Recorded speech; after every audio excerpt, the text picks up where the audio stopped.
बहुपद का घात किसे कहते हैं? बहुपद का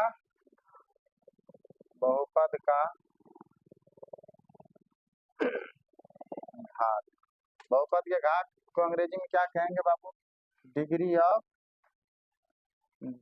ऑफ पॉलिनोमियल। क्या होगा?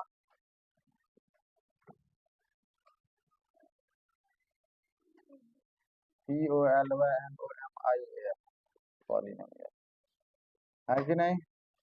बहुपद का घात किसे कहेंगे बाबू? किसी बीजीय व्यंजक में चर के अधिकतम घात को बहुपद का घात कहेंगे, है कि नहीं? किसी बीजीय व्यंजक में चर के अधिकतम घात को क्या कहेंगे? बहुपद का घात कहेंगे। या चर के महत्तम घात को हम क्या कहेंगे बाबू? बहुपद का घात। चर के महत्तम घात को बहुपद का घात कहेंगे। या चर के अधिकतम घात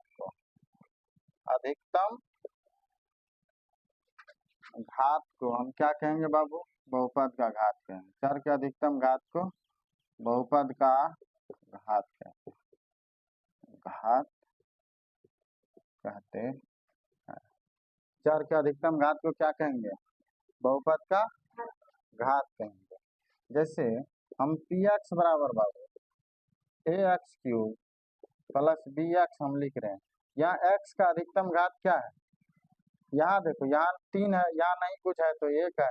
ये चर है, ये जो x है बाबू ये चर है। ये क्या है?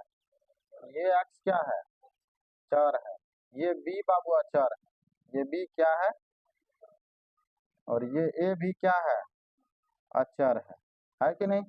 तो परिभाषा क्या कहता है? चर के अधिकतम घात को क्या कहते हैं बाबू? बहुपद का घात कहते हैं। तो हम यहाँ px बराबर क्या लिखे हैं बाबू? ax³ plus bx। यहाँ x का अधिकतम घात कितना है? 3 है? तो यहाँ बहुपद का घात क्या होगा? बहुपद का घात 3 हो जाएगा। बहुपद का घात कितना हो जाएगा बाबू? 3 हो जाएगा। जैसे अगला एग्जाम्पल इसमें देखो कि अगर हम ax³ plus bx² plus cx plus d अगर लिख रहे हैं, यहाँ चर का अधिकतम घात कितना है? चर का अधिकतम घात कितना है? 3। तो यहाँ बहुपद का घात क्या हो जाएगा?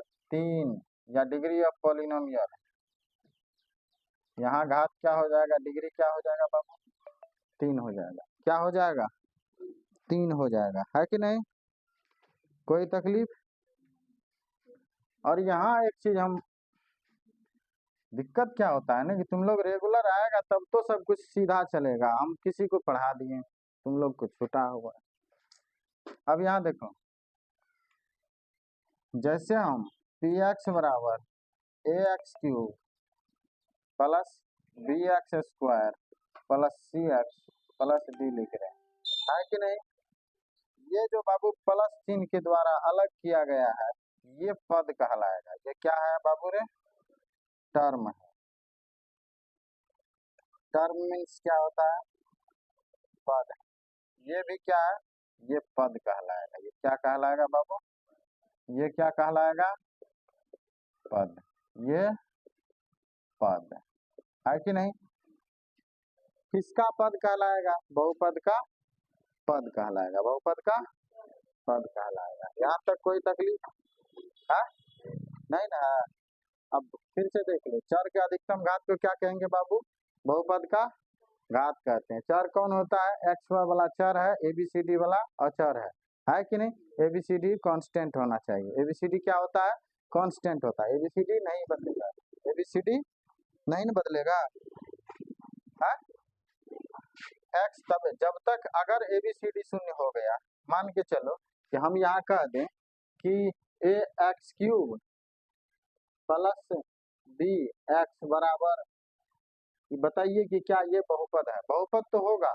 और यदि यहाँ पे हम a बराबर दे दिए 0 और b बराबर भी दे दिए 0, तो a बराबर 0 दे देंगे तो यह 0 इंटू x³ हो जाएगा, और b बराबर 0 दे देंगे तो यह 0 इंटू x हो जाएगा। तो ये कुल मिला के 0 0 हो जाएगा, है कि नहीं? तो यहाँ बहुपद का तो अस्तित्व ही खत्म हो गया, है कि नहीं।